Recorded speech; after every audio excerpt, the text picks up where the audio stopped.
There was very, very little attention paid to the Albanian labour migration that took place really off the radar of the authorities up until the 1980s.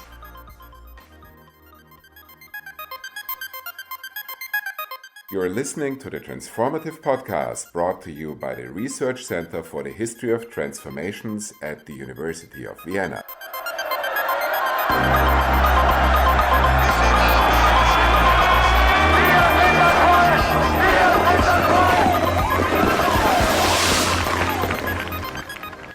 This is the Transformative Podcast of the Research Center for the History of Transformations. My name is Jelena Đureinović. In this episode, we are talking about the phenomenon of Yugoslav Albanian labor migration during socialism. My guest today is Dr. Rory Archer, a social historian of 20th century Southeast Europe, whose work focuses on labor history and gender history in socialism, housing, everyday life, and popular culture. Among other things, Rory leads a research project about the Intra-Yugoslav Albanian migration, funded by the Austrian Science Foundation, which is why we are talking about this subject today. Hi, Rory. Thank you for being here with me today. Hi, Jelena. Thanks very much for the invitation. So during the socialist period, many Albanians migrated in search of work from Kosovo and Macedonia to other parts of Yugoslavia, mostly to the country's northwest. Why did these people migrate? What did they do? Well, there's a very long tradition of labour migration in the Yugoslav space in general, and in and from Kosovo and Macedonia in particular. This was usually due to economic necessity. So it was part of an extended family household strategy. Some men would migrate temporarily, on a kind of an annual basis for a few months or for longer periods for a number of years, sending remittances back home then to support the family. Of course, Kosovo and Macedonia are amongst the least developed parts of Yugoslavia. There was, in the 20th century, consistently very high unemployment, quite large families, sort of pressure on the land, lack of arable land as well. So this is a very long tradition known as Pečalba in Serbian or Gurbet in Albanian. But there was also a political element to it at times too. If we think back to Kosovo in particular after World War II, right up until the mid-1960s, it was a very difficult place to live for many Albanians. This was under Serbian minority rule. It was a de facto coercive police state under Aleksandar Ranković. And so when I am thinking of the Albanians that I've been speaking with, so I'm thinking now of, let's say, a data set of about 40 or so oral history interviews that I've conducted with Albanian labour migrants, mostly in Croatia. While most of them would cite economic factors as sort of, being the most important reason that they or their family members migrated to Croatia, for some, this political situation was a factor as well. So some people, found the situation very difficult and then found it preferable to live and work in somewhere like Croatia or Slovenia. I should mention too that there was also tradition of labour migration to Belgrade and central Serbia as well. But then as relations got more difficult in the from 1980s onwards, then Croatia and Slovenia became even more important destinations. Many of these people were owners or workers in small, privately owned businesses. Could you explain a bit this phenomenon that could be unfamiliar to some of our listeners of the private sector that existed within Yugoslav state socialism? Of course, yeah. So Albanians, Yugoslav Albanian, when I'm speaking about Albanians, I'm only speaking about Yugoslav citizens of Albanian ethnicity. So not from Albania proper, because at the time under socialist Albania was virtually a closed state. So at that time, Albanian migrants from Albania itself didn't feature in this labour migration. Regarding the private sector in Yugoslavia, so the private sector in socialist Yugoslavia, it was legal, but quite marginal. There's faced a lot of official and unofficial disapproval, particularly compared to the social sector of the Yugoslav economy. And so this would be equivalent to the state sector in other state socialist countries. It was quite small. So it was, really a couple of percentage points of the country's, say, GDP. And the private sector was subject to different rules and regulations at different levels, from the federal, republican, municipal. And these changed over time quite a bit. So it was quite unstable. And it tended to be associated with agriculture. But amongst the protagonists that I'm speaking about, Albanian labour migrants, that is, And most of them were working in small businesses like bakeries, cafes, small restaurants, ice cream parlors, jewelers, fruit and vegetable stalls. These are the kind of the most common businesses. So these are something which still today is often associated with Albanians.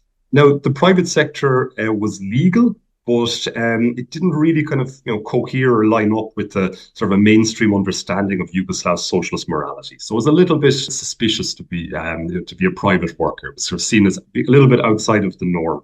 And it also had like some practical consequences, because if we think of the Yugoslav political system, this really operated through the social sector workplace. So this is how people would kind of gain their sort of participatory rights within that system. And then if one is employed in the private sector, you're kind of excluded from that largely. So it had a kind of practical implications too. But despite this kind of degree of marginality, private sector workers could succeed in running businesses, and there were very many quite successful business people, particularly in the 1980s when Yugoslavia entered a very severe economic crisis, and we saw a huge contraction of the economy. But actually, this is the period that a lot of private sector workers did quite well. I was going to say kind of a safety valve for the mainstream of the economy. So it's a kind of a strange sector. How did the Yugoslav authorities see the Albanian labor migration? Well, the Yugoslav authorities, they really paid very little regard to domestic Albanian labor migration. So Albania, the migration of Albanians within the country. I mean, if we compare this to international labor migration, so the so-called gastarbeiter labor migration from the 1960s onwards, I mean, the Yugoslav authorities paid a huge amount of attention to this, at all different kind of levels, politically, culturally. And compared to this, there was very, very little attention paid to the Albanian labor migration. I would say it's something that took place really, off the radar of the authorities up until the 1980s. So Croatia is the case that I'm looking at most closely. And when I'm writing, I argue that there was actually so little interest in Albanian labor migration until 1981 that these migrants were really institutionally invisible. So the migration was taking place really externally to the party state.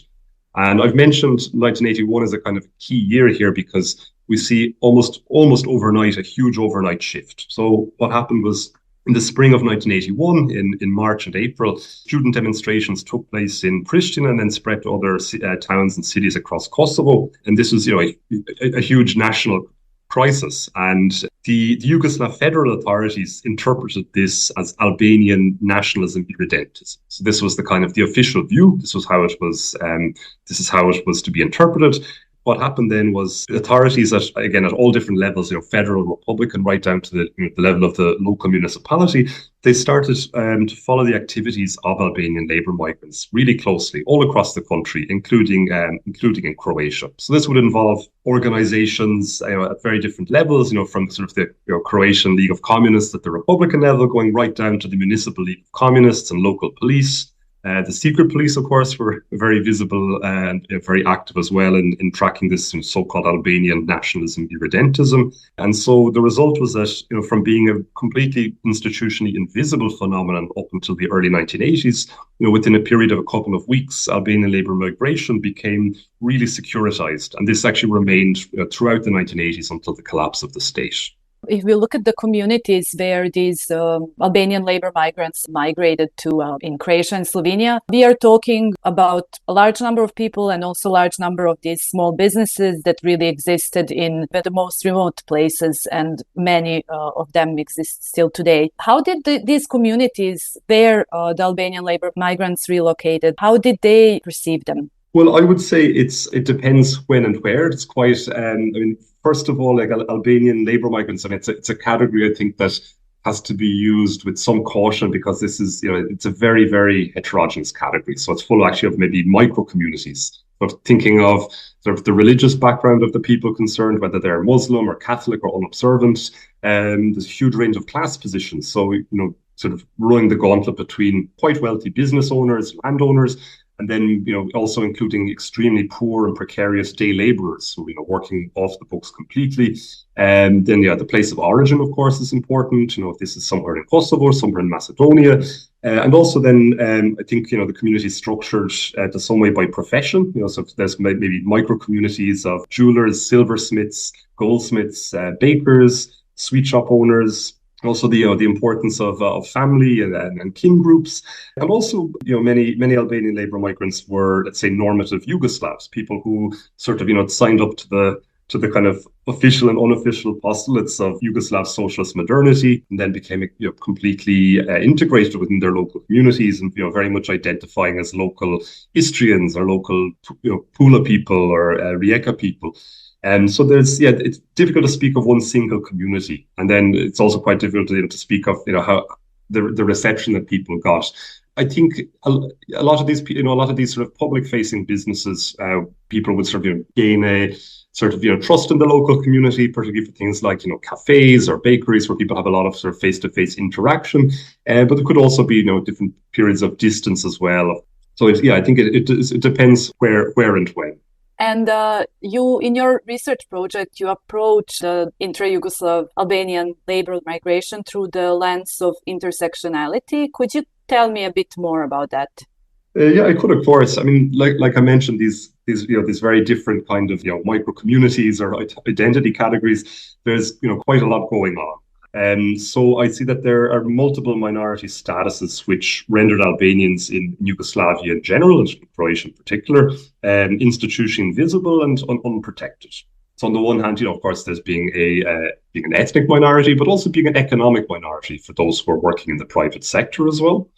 And so, I understand intersectionality as the interaction between gender, race, and ethnicity, class, and other categories of difference in individuals' lives, and the outcome of these interactions or intersections in terms of power and material status. I mean, of course, this is something which has its intellectual origins in Black feminist theory and activism in North America, but I think it's a sufficiently elastic framework and can be quite fruitful. It's not something which is temporally or spatially circumscribed. So I found this a kind of a useful way to approach it, trying to avoid kind of overly homogenizing a category of labor migrants or seeing it as one kind of coherent group, but to see these different things taking place and interacting with each other, leading to particular material outcomes. And of course, within this this broad category of Albanian labor migrants, of course, there was internal differences, sometimes prejudices and divisions within the group as well. This